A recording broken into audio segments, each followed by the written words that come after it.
Fort Mackinac is an American former military outpost garrisoned from the late 18th century to the late 19th century near Mackinac, Michigan, on Mackinac Island. The British built the fort during the American Revolutionary War to control the strategic Straits of Mackinac between Lake Michigan and Lake Huron, and did not relinquish it until 15 years after American independence. It later became the scene of two strategic battles for control of the Great Lakes during the War of 1812. During most of the 19th century, it served as an outpost of the United States Army. Closed in 1895, the fort has been adapted as a museum on the grounds of Mackinac Island State Park. History: American Revolutionary War. It was built in 1780 by the British on Mackinac Island. Before 1763, the French used Fort Michilimackinac on the mainland south shore of the Straits of Mackinac to control the area. After the Treaty of Paris, the British occupied the French fort but considered the wooden structure too difficult to defend.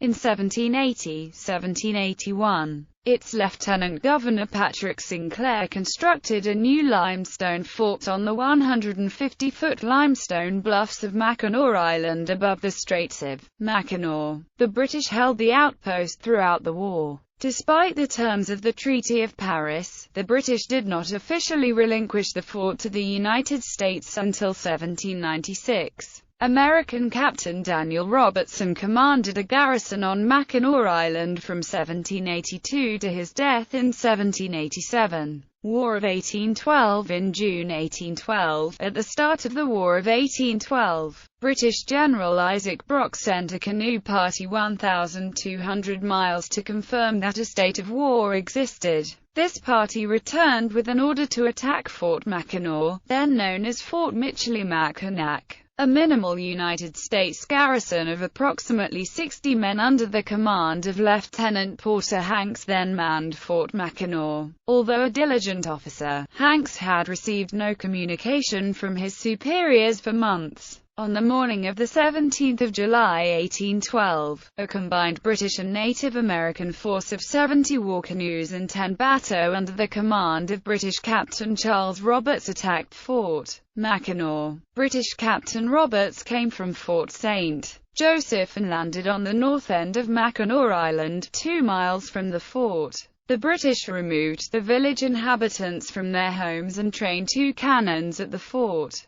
The Americans, under Lieutenant Hanks, were taken by surprise and Hanks perceived his garrison was badly outnumbered. The officers and men under Roberts numbered about 200. A few hundred Native Americans of various tribes supported him, fearing that the Native Americans on the British side would massacre his men and allies. American Lieutenant Hanks accepted the British offer of surrender without a fight. The British paroled the American forces, essentially allowing them to go free after swearing to not take up arms in the war again. They made the island inhabitants swear an oath of allegiance as subjects of the United Kingdom. Shortly after the British captured the fort, 2 American vessels arrived from F.D. Dearborn, unaware of the start of the War of 1812, or the fort's capture by British forces. The British raised the American flag and when the vessels tied up at the pier, the British captured the 2 sloops as prizes of war. The ships were the Erie and Friends Goodwill, the latter being taken by the British into service as HMS Little Belt. Schooner Mary and the Salina, anchored at port, were sent by the British to Detroit as cartels carrying the prisoners they had taken. After capturing the island, the British under the command of Colonel Robert MacDougall of the Royal Newfoundland Regiment built Fort George, a stockade and blockhouse on the highest point of the island. Lieutenant Hanks made his way to Detroit and the American military post there. Upon his arrival, superiors charged him with cowardice in the surrender of Fort Mackinac. Before the court-martial of Lieutenant Hanks could begin, British forces attacked Fort Detroit.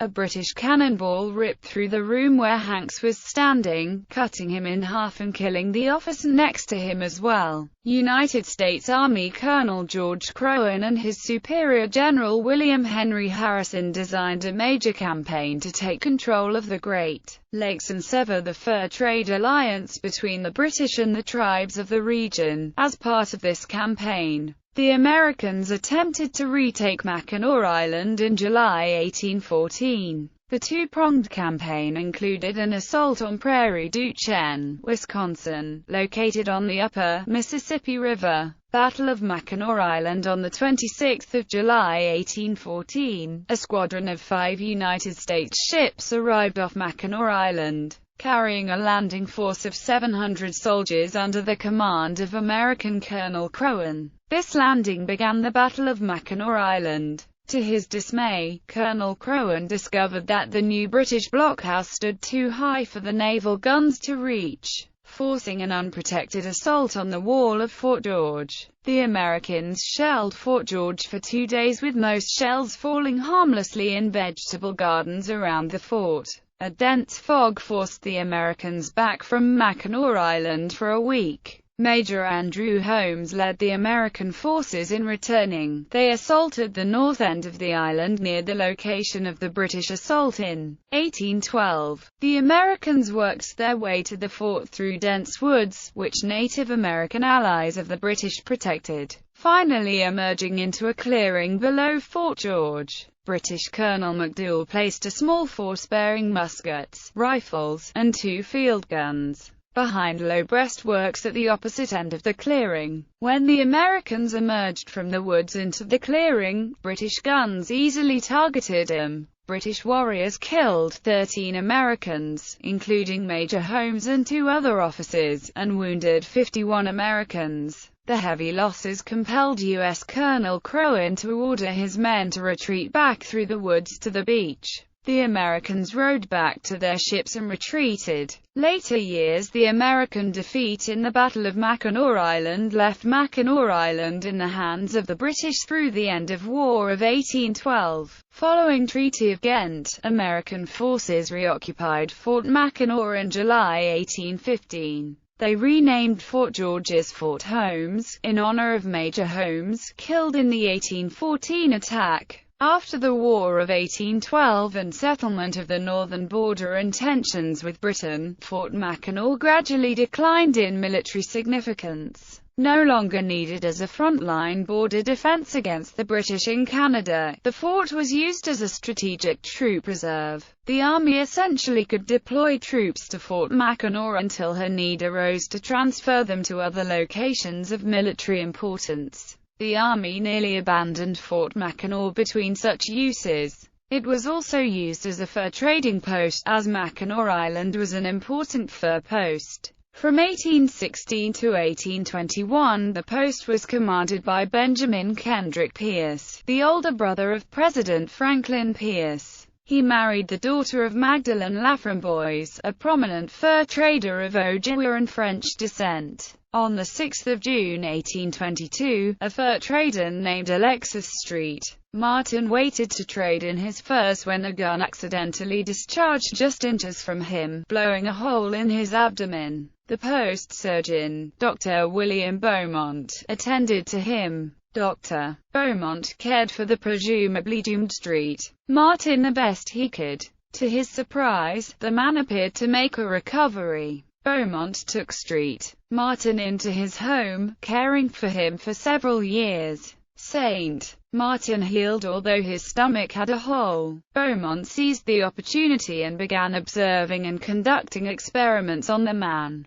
Through these experiments, Beaumont described the process of digestion in detail, unlocking its mysteries. Beaumont wrote a book about his experiments and later became known as the father of gastric physiology. The fort developed as an important staging area for U.S. exploration of the northern Michigan Territory, including the expedition in 1832 under the command of Lewis Cass to explore the headwaters of the Mississippi River. Henry Rowe Schoolcraft held the post of United States Indian Agent at Fort Mackinac for a time in the 1830s. He did extensive study of the Native American languages and culture of the region, aided by his marriage to Jane Johnston, the Ojibwa British daughter of Johnston, a wealthy British fur trader at Sault Ste. Marie. Both her parents' families were prominent among the elite of the region during the Mexican-American War and for long periods during the Civil War. The Army left the care and upkeep of Fort Mackinac to an ordnance sergeant. Despite these periods of relative inactivity, the fort played a small role in the Civil War, briefly used as a prison for 3 Confederate political prisoners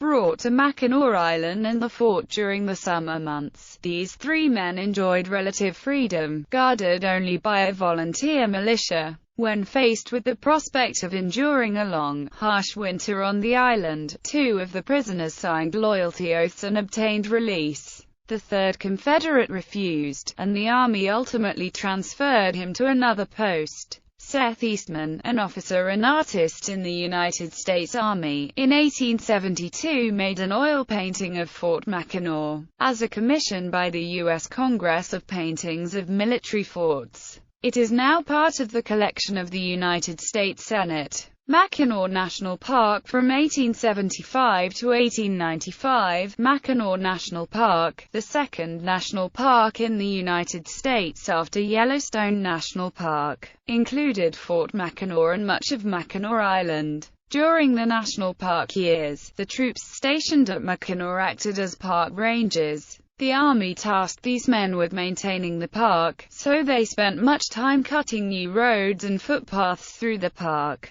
To improve conditions and boost morale, the Army constructed a bathhouse at the fort, a post toilet, and a post canteen. They wanted Fort Mackinac to be a desirable station. Soldiers also had regular military duties, drilling on the parade ground and taking target practice at least once a week on either a 600 or 1,000-yard rifle range. The skills learned at the fort later proved important for many troops who were posted at other locations in the still dangerous American West. Decommissioning. State administration. In 1895, Congress closed Fort Mackinac and Mackinac National Park. It transferred the fort and park to the state of Michigan, which created Mackinac Island State Park, the first state park in Michigan. The semi-autonomous Mackinac Island State Park Commission in 1895 began governing Fort Mackinac and the other surrounding historic sites on or near Mackinac Island.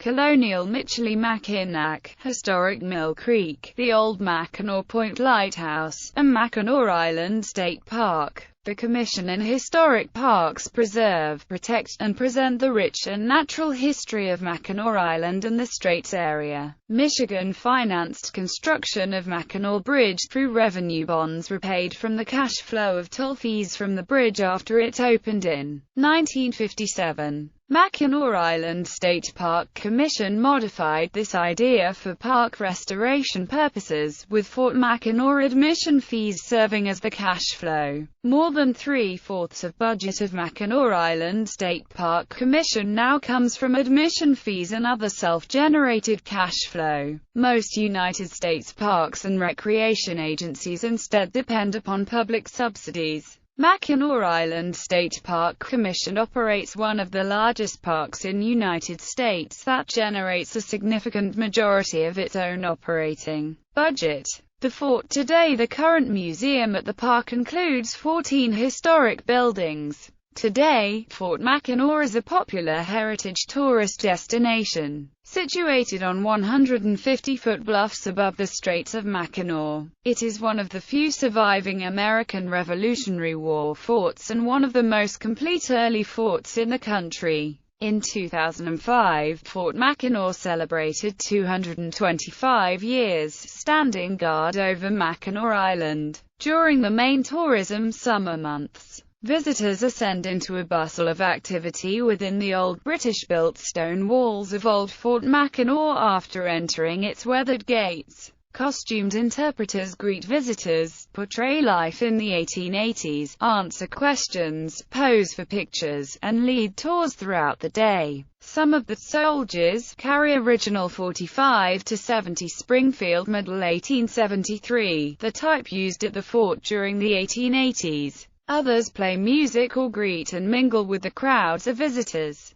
The 1841 Model 6-pounder, positioned just as it would have been if used during the attack of Fort Mackinac in the War of 1812, is fired many times daily. It is the second largest cannon regularly demonstrated on the Great Lakes. Activities also include rifle firings, court-martial reenactments, and dances of the type done during the early days of Fort Mackinac with live musicians. Extant buildings. There are 14 original buildings as part of the Fort Museum. 1. Commissary Building. Once used for food storage, today houses a video program. 2. Post Headquarters. Used for the paymaster and officers. 3. Quartermaster's Storehouse. Held any and all equipment needed by the soldiers during the fort's history. 4. Post Bathhouse. The newest building, built in 1885, housing 6 baths for the soldiers' comfort.